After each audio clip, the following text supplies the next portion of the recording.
Merci du privilège d'apporter le message de ce matin. Quel sera le message d'aujourd'hui sur la signification des chiffres dans la Bible? J'ai pensé au chiffre 7. Nous avons déjà eu un message sur la signification du chiffre 7 dans la Bible. Vous pouvez aller voir sur YouTube, vous allez trouver le message. J'ai pensé aussi au chiffre 70. Et tout à coup, le chiffre 490 m'est venu à l'esprit. D'après vous, 7, 70, 490, ça donnerait quoi comme message ce matin? Qu'est-ce qui vous vient comme sujet à la pensée? Est-ce que quelqu'un veut se risquer? Complet. Le pardon. Le pardon. Alors, vous avez le message d'aujourd'hui, le sujet de mon message, oui, le pardon. 7, nous avons vu, 7 représente la perfection. Il est constamment utilisé pour montrer ce que Dieu considère comme complet et parfait. Les 7 jours de la création, les 7 esprits de Dieu, etc., etc. Le chiffre 10, lui, représente la responsabilité de l'homme, de la femme, devant les 10 commandements de Dieu. 10 est également considéré comme un chiffre complet et parfait, comme le 3, le 7 et le 12. 70 a une signification sacrée dans les Écritures. 70 anciens ont été nommés par Moïse, dans Nombre 11, verset 16, après avoir lu l'alliance que Dieu lui a donnée à lire au peuple. Moïse a amené les 70 anciens, ainsi qu'Aaron et ses fils, sur le mont Sinaï, pour prendre un repas spécial avec Dieu lui-même, dans Exode 24, les versets 9 à 11. L'ancien Israël a passé un total de 70 ans en captivité à Babylone. Jérémie 29, 10. Un beau texte que j'aime beaucoup, sûrement que vous aimez aussi, que nous lisons souvent de nos jours, et dans Jérémie 29, les versets 10 et 11. « Mais voici ce que dit l'Éternel, dès que 70 ans seront écoulés pour Babylone, je me souviendrai de vous, et j'accomplirai à votre égard ma bonne parole, en vous ramenant dans ce lieu. » Et c'est surtout ce verset 11 qu'on cite souvent. « Car je connais les projets que j'ai formés pour vous, dit l'Éternel, projets de paix et non de malheur, afin de vous donner un avenir et de l'espérance. » Dans Jérémie 29, les versets 12 et 13, nous lisons, « Vous m'invoquerez et vous partirez, vous me prierez et je vous exaucerai. Vous me chercherez et vous me trouverez. Et si vous me cherchez de tout votre cœur, dans Jérémie 29, 12 et 13. Nous lisons dans le verset 14, « Je me laisserai trouver par vous, dit l'Éternel, et je ramènerai vos captifs. Je vous rassemblerai de toutes les nations, de tous les lieux, et où je vous ai chassés, dit l'Éternel, et je vous ramènerai dans le lieu d'où je vous ai fait aller en captivité. » Dans Jérémie 29, 14. Et dans Daniel, on voit dans Daniel, chapitre 9, verset 24, « 70 semaines ont été fixées sur ton peuple et sur ta ville sainte, Jérusalem, pour faire cesser les transgressions et mettre fin au péché, pour expier l'iniquité et ramener la justice éternelle, pour sceller la vision et le prophète, et pour oindre le Saint des saints. » 70 anciens, sans compter le souverain sacrificateur, composèrent le grand tribunal d'Israël. Exode 24, verset 1 et Nombre 11, verset 16. Le grand tribunal d'Israël qui fut finalement appelé le Sanhédrin. C'était ce corps d'anciens, le Sanhédrin, qui haïssait tellement le Messie Jésus qu'ils ont fait force d'autorité dans le Nouveau Testament pour faire tuer Jésus en l'accusant faussement. Par exemple, faussement de trahison, de mensonge, de témoin, de fausses accusations, de mensonges aux Romains, que Jésus avait enfreint les lois romaines, etc. 70 disciples ont été envoyés par Jésus en mission de formation pour prêcher l'Évangile dans la région environnante, dans Luc 10. J'ai pensé, c'est toute une équipe que le Seigneur a envoyée. 70 personnes, c'est peut-être à peu près le nombre des personnes ici dans l'Église qui sont parties en mission. Nous sommes tous exhortés à aller en mission d'évangélisation. L'Église, nous le sommes, et chaque individu dans l'Église. La Bible rapporte que Jésus-Christ a donné au moins 70 paraboles au cours de son ministère. Ces paraboles répertoriées par les évangiles se retrouvent dans Matthieu, Marc, Luc et Jean. La signification spirituelle et biblique du nombre 490 vient du fait qu'il est 70 fois 7 fois. 7 fois 70, 490. Lémec, un descendant de Caïn, a tué un jeune homme, peut-être involontairement, en état de légitime défense. Lémec dit « J'ai tué un homme pour ma blessure et pour ma meurtrissure. » Caïn sera vengé 7 fois et Lémec 77 fois, ou 490. Dans Genèse 4, versets 23-24. Il fut révélé à Daniel qu'une prophétie affecterait à la fois les Juifs et la ville de Jérusalem. On l'appelle communément la prophétie des 70 semaines de Daniel, 490 années prophétiques. Voir Ézéchiel 4, les versets 1 à 5. 70 semaines ont été fixées sur ton peuple et sur ta ville sainte pour faire cesser les transgressions et mettre fin au péché. Ici, bien entendu, ce sont des semaines d'années. Dans Daniel 9, 24, 490 années prophétiques. On peut aller voir dans Ézéchiel 4, les versets 1 à 5 pour avoir plus d'informations. De nouveaux événements ont déjà eu lieu, avec d'autres à venir, dans un proche avenir avant que la plénitude des 70 semaines de Daniel ne soit remplie. Pierre a demandé à Jésus combien de fois il devait pardonner à quelqu'un. Jésus lui dit, « Je ne te dis pas jusqu'à 7 fois, mais jusqu'à 70 7 fois. 490 fois. » Bien que ce soit une somme énorme, vous ne pensez pas que c'est une somme énorme. Le Seigneur insiste ici sur le fait que nous devrions pardonner aux autres. Chaque fois. Aussi souvent que possible. Et ça, c'est quelque chose de difficile, hein? Je parle pour moi, là. Est-ce que c'est quelque chose de difficile pour vous aussi? Notre miséricorde et notre amour ne doivent pas être limités. Jésus nous dit dans Matthieu 5, 44, « Mais moi, je vous dis, aimez vos ennemis,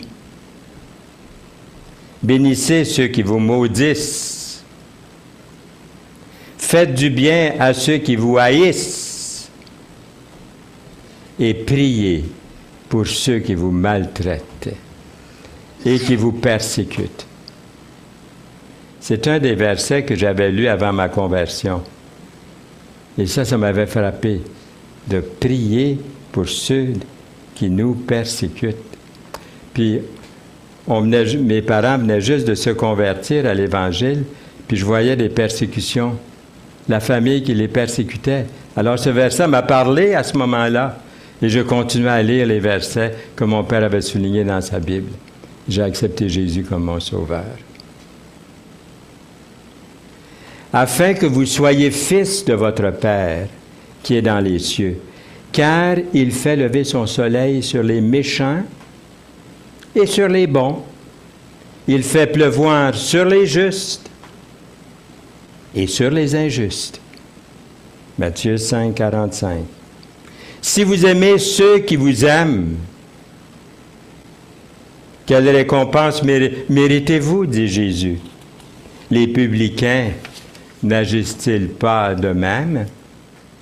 Et si vous saluez seulement vos frères, que faites-vous d'extraordinaire? Les païens n'agissent-ils pas de même? Matthieu 5, 46 et 47. Dans Genèse, les chapitres 37 à 40, on retrouve la fameuse histoire de Joseph, vendu par ses frères. Joseph, un homme au grand cœur, qui a pardonné, qui savait pardonner. Comment est-ce qu'il a fait? Nous allons en reparler dans quelques instants. L'homme peut être injuste, cruel et dur. Les hommes n'obtiennent pas toujours ce qu'ils méritent. Parfois, c'est l'injustice qui se produit. On se justifie en disant « J'ai rien fait de mal, je ne suis pas coupable ». C'est vrai que la vie n'est pas toujours juste. Parfois, l'innocent est faussement accusé. On accuse faussement ses motifs aussi, ou on interprète ses motifs faussement. Faussement accusé et envoyé en prison fut Joseph. La vie n'est pas toujours juste. Parfois, nous obtenons ce que nous ne méritons pas. Chacun de nous éprouvera à un moment donné un mauvais traitement des autres. Ce qu'on peut appeler, sans se tromper, de l'injustice de la part de quelqu'un. De l'injustice pure et simple. Elle se produit à tous les niveaux, peu importe l'âge. Il y a certains enfants qui maltraitent d'autres enfants. Certains professeurs maltraitent des étudiants. Certaines épouses et certains époux, maris, se font du mal. Certains employeurs sont injustes envers leurs employés. Certains chrétiens malmènent d'autres chrétiens. Je suis persuadé qu'à un moment donné, vous avez été maltraité par quelqu'un. Vous êtes devenu une victime de l'injustice, peut-être de votre employeur, ou d'un collègue, d'un voisin. Je l'ai été, et sûrement vous aussi. Vous n'avez pas mérité le reproche qu'on vous a fait. Ce qui s'est produit pouvait être entièrement injuste. Comme chrétien, la chose importante, je crois, est notre réaction face à l'injustice qui nous est faite, au mauvais traitement qui nous est fait. Quand certains individus au bureau ou au travail vous abaissent continuellement, vous déprécient, parlent dans votre dos, le ressentiment puis l'amertume peuvent s'installer en vous. Est-ce qu'on doit à ce moment-là rechercher une vengeance? Je me rappelle dans les premiers temps que j'étais à l'œuvre à Montmagny en 1962, on établissait l'Assemblée de Montmagny, là, au bas du fleuve, et on cherchait un terrain. On voulait acheter un terrain parce qu'on voulait construire une chapelle, puis on voulait aussi se construire une maison. Et parce qu'on était chrétiens évangéliques, il n'y a personne qui voulait nous vendre de terrain. Ça avançait pas. Ça, c'était une femme. On avait... Je me rappelle un jour, j'ouvre une petite parenthèse ici. J'appelle, je me souviens encore du nom de la personne que j'appelle pour acheter un terrain. Et puis la personne dit, non, non, non, on ne vous vend pas. Parce que... J'ai dit, mais pourquoi vous... Qu'est-ce que c'est? Ah, dit, vous êtes évangélique, et puis on ne veut pas avoir d'évangélique ici à Montmagny, dans la ville de Montmagny. Je sais qu'il y a des gens de Montmagny qui vont entendre mon message, là, parce que c'est sur Internet. Mais je l'ai déjà mentionné dans la ville. On a été là 10 ans, on a établi une assemblée. Elle a dit, j'ai dit, mais pourquoi? Elle a dit, non, non, vous êtes chrétien. J'ai dit, vous ne voulez pas nous vendre de terrain parce qu'on est des chrétiens évangéliques? Elle dit, c'est ça. Elle dit, vous avez bouleversé, elle dit, la ville ici avec votre message. J'ai dit, madame, c'est la plus belle chose que vous pouviez me dire. C'est la meilleure. Je ne savais pas, moi, je pensais qu'il n'y avait rien qui avançait, mais j'ai dit, juste le fait que vous venez de manquer, elle a fermé la ligne. Mais finalement, le Seigneur fait des grands miracles. Il y a quelqu'un, un homme dans le gouvernement d'Ottawa, un échevin, qui avait des terrains à Montmagny. Un jour, il se trouve chez le notaire, et puis le notaire, il cherche un terrain. Il veut vendre plutôt des terrains. C'est ce monsieur qui venait d'Ottawa, qui avait des terrains à vendre. Et puis, il dit ça à cet avocat. Et l'avocat dit, il y a un monsieur Saint-Louis, il dit, ici, dans la ville de Montmagny, il est récemment arrivé ici dans la ville, et puis il se cherche un terrain. Il dit, vous dites qui? Il dit, Fernand Saint-Louis. Ben, il dit, il n'y a pas une émission à la radio, lui? Il dit, à Gatineau, à Hull, dans ce coin-là. Il dit, oui, je ne sais pas, mais il dit, je sais qu'il est à la radio à CHRC Québec. Il dit, je lui vends le terrain. On a acheté un terrain et demi à Montmagny, un grand terrain. Vous voyez comment le Seigneur travaille? Mais le Seigneur avait ouvert les portes par la persécution. Et pour moi, c'était une grande nouvelle, parce que le Seigneur travaille. Souvent, il nous fait passer par l'épreuve, parce qu'il y a un plan. Pour ça, il ne faut pas être fâché contre le Seigneur quand quelque chose arrive et qu'on est déçu peut-être de voir les événements se dérouler devant nous. Donc, à Montmagny, le Seigneur a fait quelque chose de très grand et l'œuvre a commencé de cette façon-là. Il y a une personnalité dans la ville qui a été maltraitée puis qui a souffert à maintes reprises. Vous allez voir ce que le Seigneur a fait au travers de ces épreuves et de ces persécutions, de cette injustice qu'on lui a collée dessus. À maintes reprises, l'injustice. Néanmoins, il a démontré une capacité remarquable de pardonner. Pardonner. Sa réaction exemplaire peut nous servir de modèle. Joseph a fait face à au moins 4 grandes injustices. Sûrement qu'il y en a d'autres, mais j'en ai trouvé 4 ici, assez importantes. La première grande injustice, l'esclavage de Joseph. Joseph est malmené et vendu comme esclave dans Genèse 37. L'histoire de Joseph est une des plus belles histoires de tout l'Ancien Testament. Joseph est, d'une certaine façon, un type du Seigneur Jésus-Christ. Tous les deux ont été des fils préférés de leur père, qui ont souffert, ils ont souffert injustement, ces deux fils, aux mains de leurs frères. Tour à tour, tous les deux ont démontré une bonté remarquable. Joseph était l'arrière-petit-fils d'Abraham. Son histoire est enregistrée dans la dernière partie du livre de Genèse. Le nom de son père était Jacob. Jacob a eu 12 fils par ses 4 épouses. Joseph était l'un des plus jeunes fils, le 11e. Il était, on peut dire, le chouchou de son père. Peut-être qu'on pourrait reprocher ça à Jacob, hein? Un parent qui a des chouchous, là. Joseph semble avoir été aussi, dans son adolescence, un solitaire. Nous lisons Joseph, âgé de 17 ans, c'est un peu plus que l'adolescence, même un jeune homme, faisait paître le troupeau avec ses frères. Joseph rapportait à leur père leurs mauvais propos. Genèse 37, verset 2. Son père Jacob aussi, appelé Israël, lui fait un manteau spécial de plusieurs couleurs. Autant que je sache, personne d'autre dans la famille, sauf Joseph, n'en a obtenu un de ces manteaux de plusieurs couleurs. Seulement Joseph, c'était le cas clair de favoritisme parental.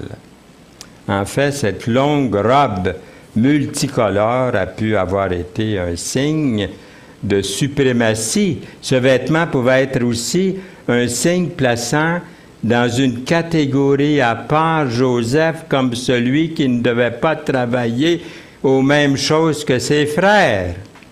Un petit peu différent des autres, celui-là. Ses frères virent que leur père l'aimait plus qu'eux. Et ils le prirent en haine. Ils ne pouvaient lui parler avec amitié. Joseph eut un songe et il le raconta à ses frères, qui le haïrent encore davantage. Vous lirez son songe dans Genèse 37, les versets 4 et 5. Un jour, ses frères se prosterneront devant lui. C'est ce que le rêve désignait au fond. Et le favoritisme, montré par leur père à son égard n'a fait que le faire détester et détourner de ses frères contre lui, tous à l'exception de Ruben. Ils complotèrent de le tuer. Ils obtiennent l'occasion de le vendre comme esclave à des commerçants qui voyageaient dans une caravane vers l'Égypte. C'est de cette façon-là que Joseph est sévèrement maltraité par ses propres frères. Une deuxième grande injustice. Mais Dieu est avec Joseph en Égypte. Il est vendu à un haut fonctionnaire du gouvernement, appelé Potiphar. Potiphar découvre que Joseph est très intelligent et que Dieu a fait prospérer en tout, lui a fait prospérer en tout, beaucoup de choses. Alors Potiphar met Joseph responsable de tous ses biens, de toutes ses affaires, dans Genèse 39, les versets 3 à 5. Joseph est bel homme. Et l'épouse de son maître a le béguin sur lui. Imaginez-vous, il est constamment victime de harcèlement de Madame Potiphar. Joseph est un homme qui se respecte moralement. Et donc, il refuse les avances de cette femme. Joseph se refuse à elle. Elle, frustrée et choquée, dit à son mari que Joseph lui a fait des avances. Alors Potiphar fait jeter Joseph en prison. Oui, sous une fausse accusation de harcèlement, Joseph est accusé faussement. Joseph aurait eu raison d'être irrité et amer. Ses frères lui avaient fait beaucoup de tort. L'épouse de son patron l'avait faussement accusé. Sa bonne réputation avait été ternie. Joseph n'avait aucune façon de prouver son innocence et aucun moyen de reprendre son honneur. Une troisième grande injustice, un autre fardeau que Joseph a dû supporter, était son emprisonnement. Où était Dieu dans toute cette affaire-là? Je me demande si Joseph ne s'est pas posé cette question-là.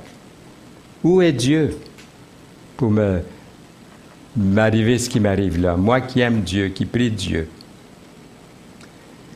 Pas l'ombre d'un doute, Dieu était avec Joseph. Dieu était avec Joseph. À maintes reprises, la Bible nous informe que Dieu était avec Joseph. L'Éternel fut avec Joseph, nous lisons. Et il étendit sur lui sa bonté. Il le mit en faveur aux yeux du chef de la prison. Genèse 39, verset 21. Le chef de la prison ne prenait aucune connaissance de ce que Joseph avait en main parce que l'Éternel était avec lui. Et l'Éternel donnait de la réussite à ce qu'il faisait. Genèse 39, verset 23. C'est certain que Joseph n'a pas mérité la prison, mais a réagi d'une manière tout à fait admirable dans les circonstances. Il est placé dans une position d'autorité dans la prison. Tous les prisonniers sont sous sa charge, sous sa direction. La prison fonctionne très bien. Et tout ce qu'il accomplit, le Seigneur le fait prospérer. Une quatrième grande injustice, 2 officiers du roi, le chef des échansons, la coupe de vin, et le chef des panetiers, le boulanger, étaient également des prisonniers à l'intérieur de la prison avec Joseph. Pendant la nuit, ces 2 hommes ont eu chacun un rêve assez intriguant. Joseph a correctement interprété leurs 2 rêves, imaginez-vous. Il a dit à l'échanson que son rêve voulait dire qu'il reviendrait bientôt au service du roi. Fameux.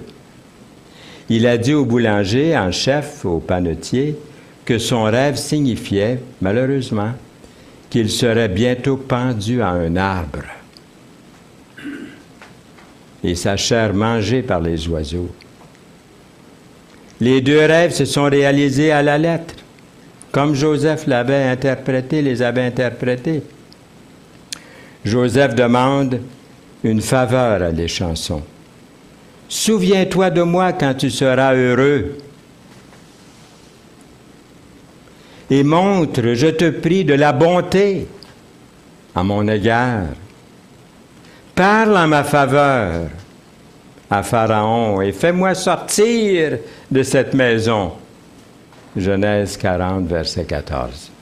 « Car j'ai été enlevé du pays des Hébreux, et ici même je n'ai fait rien pour être mis en prison. » Genèse 40, verset 15.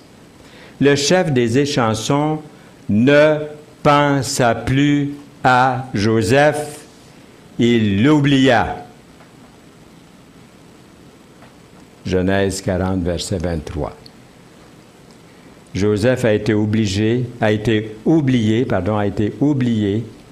et abandonné. Ce n'est pas venu d'un ennemi, là, cette fois-ci. C'est venu d'un ami, oublié, pendant 2 ans.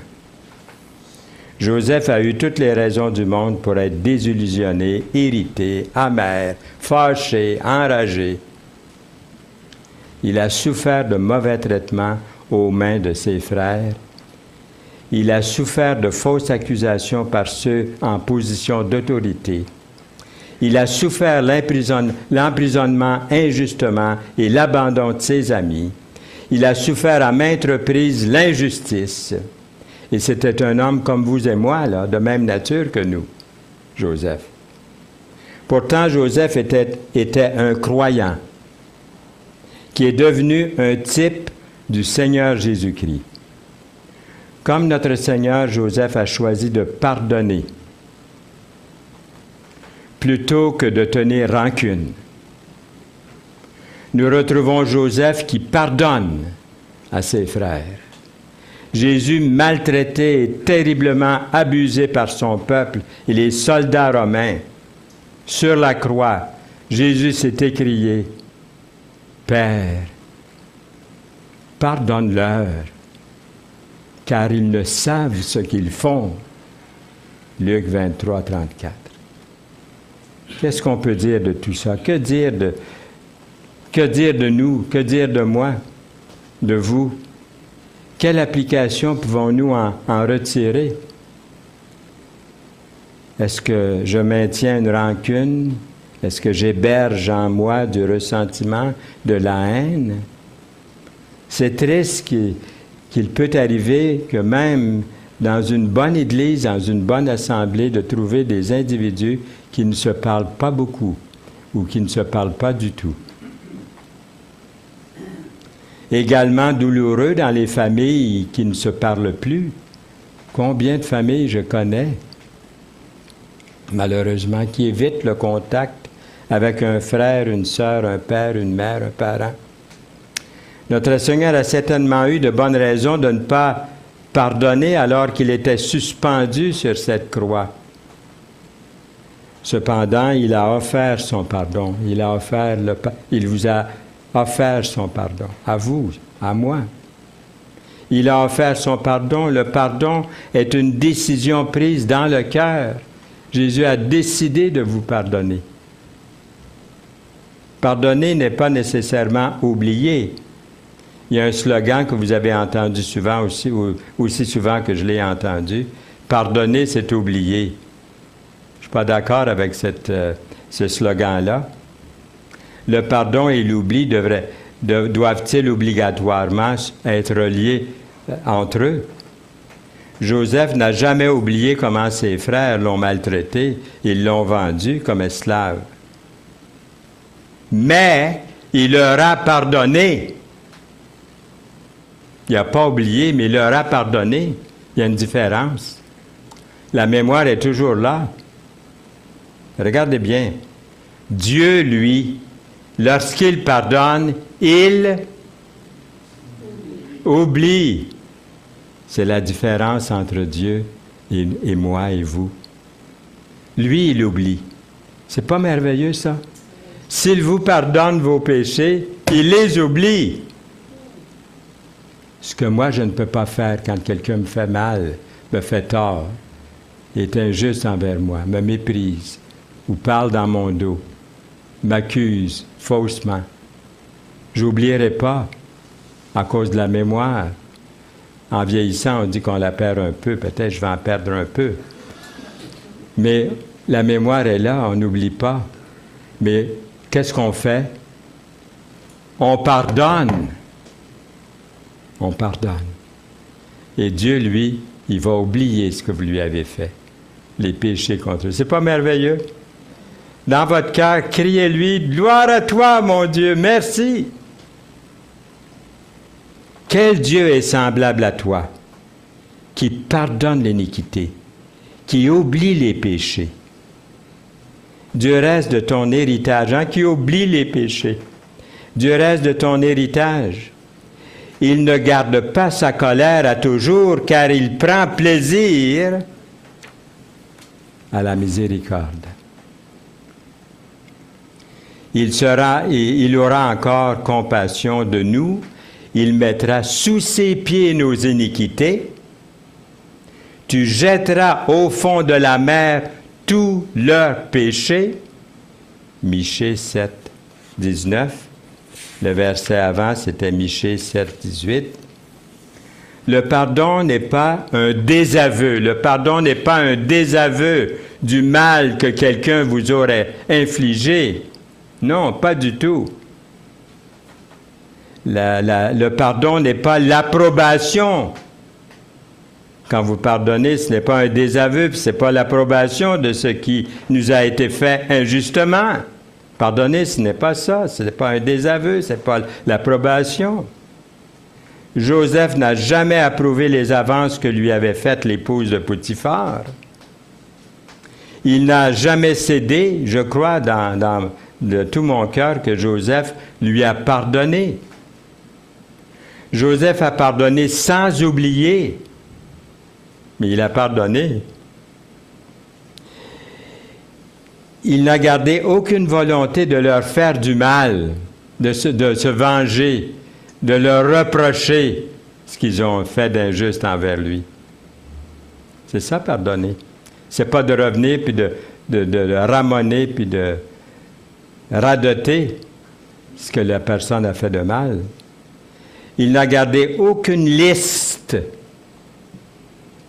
de réclamations et ne lui a jamais rappelé leur mauvais traitement.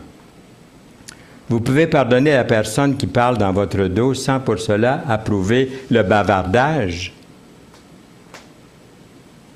Nous pouvons pardonner aux autres sur la même base que nous nous pardonnons à nous-mêmes. Il y a probablement des choses que vous n'aimez pas de vous-même. Vous pouvez détester certaines de vos actions, mais ça ne vous empêche pas d'avoir une attitude de pardon envers vous-même. Vous vous souhaitez du bien à vous-même. Vous prenez toujours pour vous-même. Vous prenez pour vous. De même, nous pouvons détester ce que quelqu'un nous a fait. C'est pas correct. C'est injuste. Mais nous pardonnons la personne. Et nous voulons du bien pour cette personne. On fait quoi? On prie pour elle. Je me rappelle un jour, il y a quelqu'un qui m'avait fait quelque chose, là, puis ouf, je commençais à le détester. Hein, dans mon cœur, là, c'était plus fort que moi. Là. Je disais, ah, lui, là, je l'étranglerais, là, tu sais. Des pensées horribles. Et tout à coup, j'ai lu dans la parole les versets qu'on vient de lire, et puis de prier pour lui. Je vais essayer ça, tiens. Je me suis mis à prier pour lui. Il y a quelque chose d'extraordinaire quand vous faites ça. Vous l'avez fait, plusieurs d'entre vous. Si vous n'avez pas encore prié pour quelqu'un qui vous a fait du mal, faites-le. Vous allez voir ce qui se produit. Je ne peux pas vous expliquer. C'est difficile à dire. Mais il y a quelque chose de spirituel qui va se passer pour la personne. Vous allez faire du bien à cette personne et vous allez surtout vous faire du bien à vous en priant pour cette personne. Priez pour cette personne-là.